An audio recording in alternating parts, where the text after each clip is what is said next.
来看下一对。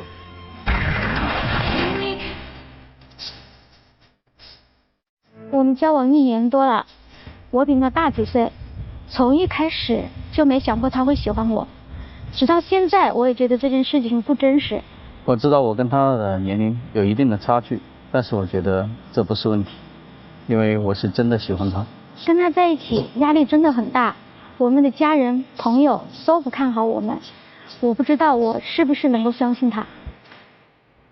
他为了看我的态度，经常做一些事情来试探我，有些事情做得真的很过分，为此我们经常吵架。我就是想知道他到底是怎么想的，他是会一直爱我，还是会轻易放弃？我对这段感情真的没有信心。年龄的差异成为了一个重要的怀疑点，这一对姐弟恋的前途如何呢？让我们掌声请出这一对，来，掌声有请。男嘉宾小提28岁，来自湖南，是一名业务员；女嘉宾小娜34岁，来自湖南，是自营店主。来，有请两位。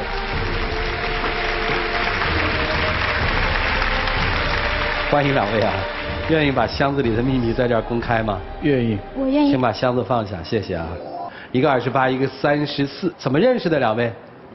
等于是我朋友给我介绍对象嘛，然后我觉得我朋友给我介绍的不合适，然后我选择了他。刚开始他不知道我比他大那么多，然后刚开始觉得他叫我出去，我想是朋友的朋友嘛，而且我把他当弟弟，以为他是需要我帮助，就出去了几次。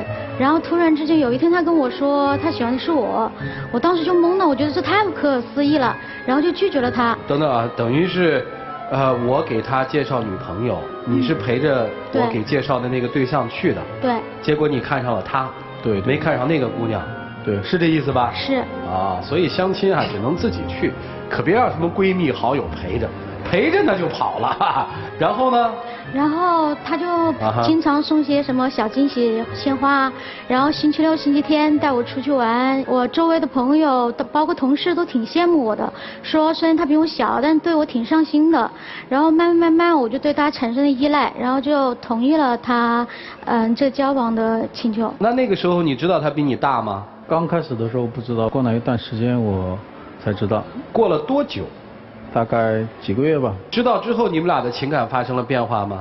那时候没有，因为我觉得喜欢一个人的话，感情跟年龄是没有任何的界限。哦。刚开始实际上前半年都挺幸福的，我觉得我对他的照顾也挺好，然后他对我嘛一直都挺上心的。那今天为什么来呢？因为后来的话，他完全不是我认识的那一个人了，完全变了，我已经受不了了。你不知道我为什么变吗？你自己平白无故消失了1个星期，你手机也打不通，我怎么知道你是到哪里去了？那时候我家里把我关起来了，手机、电脑都把它屏蔽了，然后我怎么找你啊？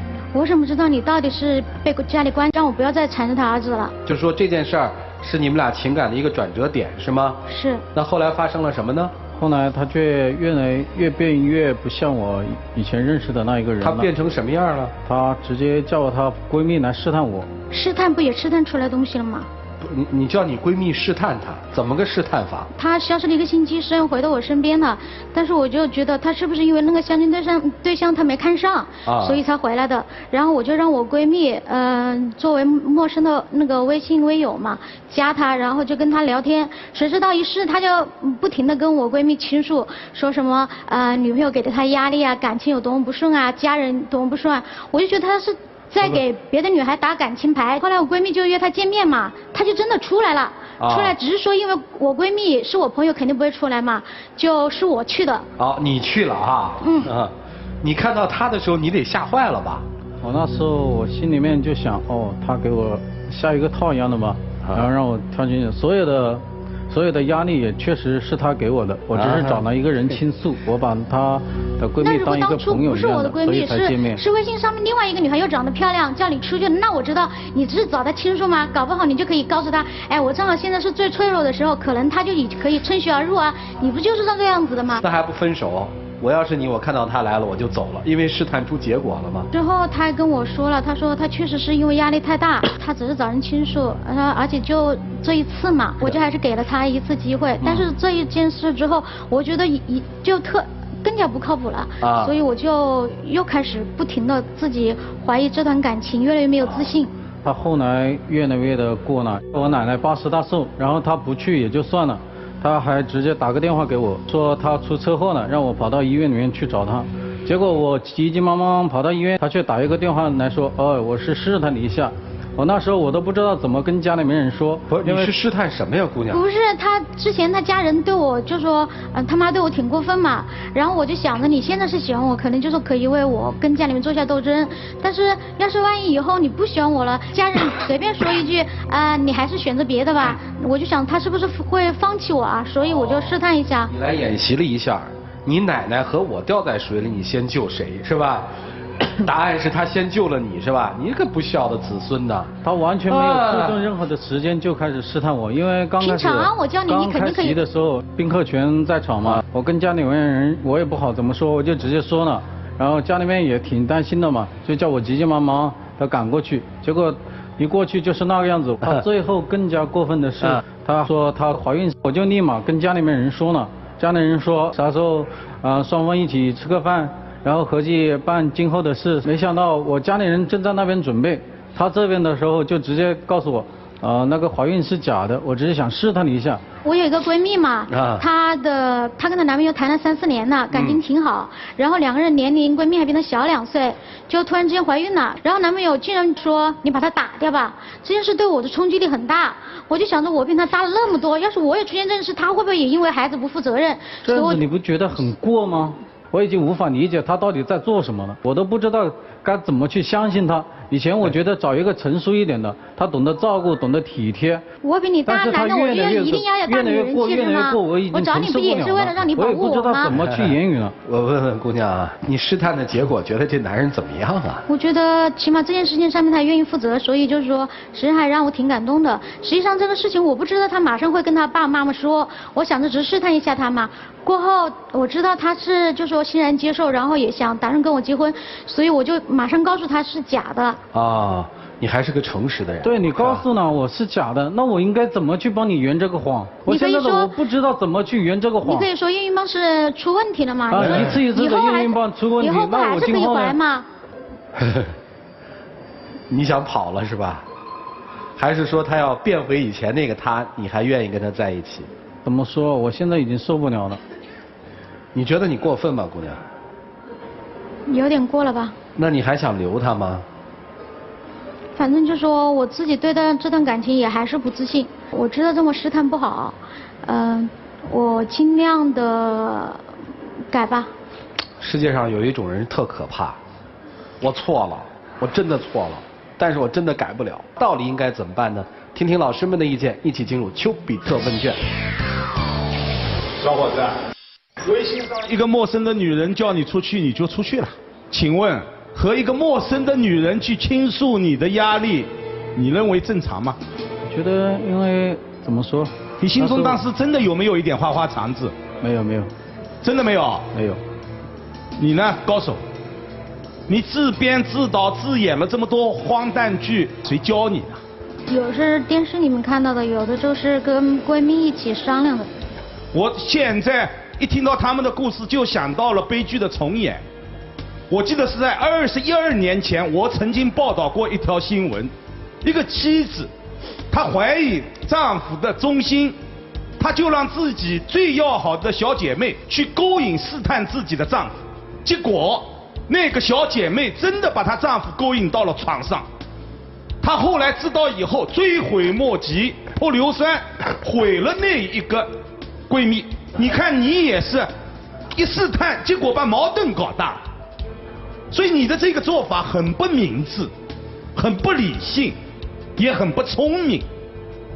他第一个，我还是怀疑他有这样的花花肠子的，但是今天他在这里很委屈啊，因为你不信任他，甚至他认为由于你的不信任，他要考虑是不是要断掉你们这一份感情了。所以姑娘，爱情是很敏感的，它也是建立在相互信任的基础上的。你既然爱他，就信任他。如果说你怀疑，就像那一件事情，心里放不下，就走人，很简单。但不要去搞这些试探，很危险，这是在走钢丝。所以这种试探的事情，以后真的不要干了。无论如何，好吧？好。女孩子，今年34岁了是吧？对。谈过几段感情？4段。你对你前面的除他之外的前面的感情的男孩子当中，有没有也用类似的方法试探过？没有。那你试探的理由？我比他大了那么多嘛，我总觉得好像不可能呐，他不可能喜欢我一样。特别是不是消失了1个星期嘛，我就认为是不是去相亲，只是他因为他没看上，所以才回来的。然后我就开始这个我们刚才听过了。那我就想，一般你要是对男孩子没有安全感的话，肯定是因为不自信，然后有一点自卑。那你的不自信原因是什么？就是年龄。仅仅是因为你比他大？对。我想跟这个小妹妹说，因为我比你年长，34岁了。跟24岁的差别，你不要把这10年白过了。如果今天你24岁，原谅你，你34岁了。你如果今天想谈爱情的话，想要将来走入婚姻的话，不要再用那种很幼稚的方法去试探对方。我老公跟我讲过一句话，他就说，女人要跟男人要问一个问题，你要能够接受最坏的答案，不然你不要问。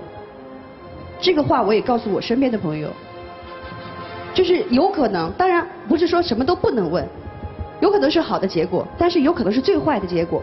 但是最坏的结果，你有没有心理承受力去问他？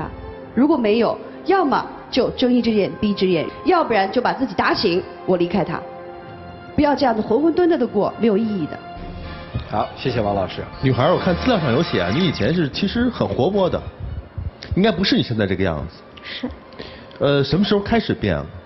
就是跟他在一起半年以后。资料上有写，不光是刚才我们听到他的家人不同意你们俩在一起，连你的家人也不同意，是吗？对，我家人不同意。当时我回来跟他说的时候，他并没有告诉我他的家人不同意。他当时还安慰就说没关系，反正有我呢。所以突然之间他妈跑到我公司里面门口骂我的时候，我觉得挺莫名其妙的。明白。当时我一直在想，为什么原先很活泼可爱，突然就变了？其实关键在于双方的家里人都不同意，甭管是男方家里人他不知道，还是自己家里人他知道，他就突然会觉得，啊，难道我的选择是错误的吗？其实，在你们俩内心深处，至少在你内心深处，已经对自己的选择不确定了。所以从这会儿开始，你不再是你了，你已经是一个爱情的质检员了。而他也不是他了，他是一个可悲的试验田，所以你就不断的去考验他。其实考验他的目的来自于自己已经遭到了一个挫败，这完全就是周围的人都不认可的一个后遗症，带来就三点表现嘛：敏感、多疑、脆弱。所以你就不断的去考验他，但是你种种的考验，恰恰损伤了你们两个人在一起的最重要的基础。那就是信任。你所有的考验都是基于对他不信任，而他所有的应对都是对于你为什么不信我的一种反抗，甚至于和莫名的微信的那个微友可能要去见面，你去不断的考验对方，这是一个绝不会共赢只会俱伤的结果。试探对方，那就是真是把信任一点一点的去抹杀掉。所以我觉得从现在开始，既然他没有做任何对不起你的事情，既然你对他还是愿意往下走的，把自己的自信找到，迅速的建立对双方的信任，我觉得你们的恋情还是可以往下走的。好，谢谢曲总。对啊，爱情到底需不需要考验？有些人说需要，有些人说不需要。爱情到底经得起经不起考验？有些人说爱情经不起考验，有些人说真爱经得起考验。当然，在我看来，这两个问题都是伪命题，因为爱情没法考验。今天还经得起考验，明天就有可能叛变。今天还是海誓山盟，明天就有可能兵戎相见。因为人天天都在变，所以爱情没法考验。一个女孩说爱我吗？爱我就跳下去，男生马上就跳上去。过了几年之后，两人分了手。一对男女貌似一开始都像冤家一样，彼此有仇恨，若干年之后却走在了一起。一个女人可以为自己的前夫捐一个肾而无怨无悔，但是一对貌似恩爱的夫妻，面对病痛却可以选择逃离。所以你说爱情怎么考验？人是一个多元的复变函数，它每天都在变。所以有人说，那这么说来的话，爱情太不可靠，那我们该怎么办？那我想说的是，人虽然会在变，但有一样东西它不变，那就是人性。人性是千百年来生活孕育中的规律和智慧。所以说，真正考验爱情的是什么？是生活本身。柴米油盐酱醋茶无一不是考验。如果你愿意仔细的在生活当中去观察，默默的去付出，你就可以看出这个人到底是爱不爱你，心里有没有你。在爱情生活当中，任何人为的考验都是愚蠢，任何自然所赋予的危机都是爱情的见证。所以说，不要再考验，生活本身就是一种考验，你好自为之吧。生活确实一直在变，人也在变，在一起是一种变化，因为要往好里变；不在一起也是一种变化，因为摔过跤之后就知道怎么跟人去相处。好了，接下来时间留给你们自己，一起进入黄金60秒。很多的时候我都不知道自己跟你在一起的这一段时间为了什么。现在我还是依然爱你。实际上挺谢谢，前面我刚认识的时候你给我的那种幸福。就像刚刚老师说的，可能就是说很多的不幸的事情都是我自己自导自演编出来的。以后的日子我也想克服去改正。亮灯吧，啊！两位请换箱子。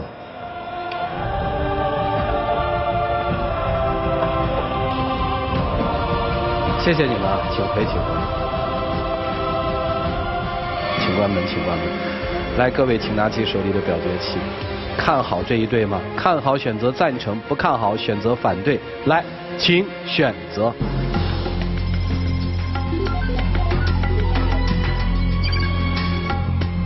现场有63.64%的观众不看好，我们来听听他们的理由。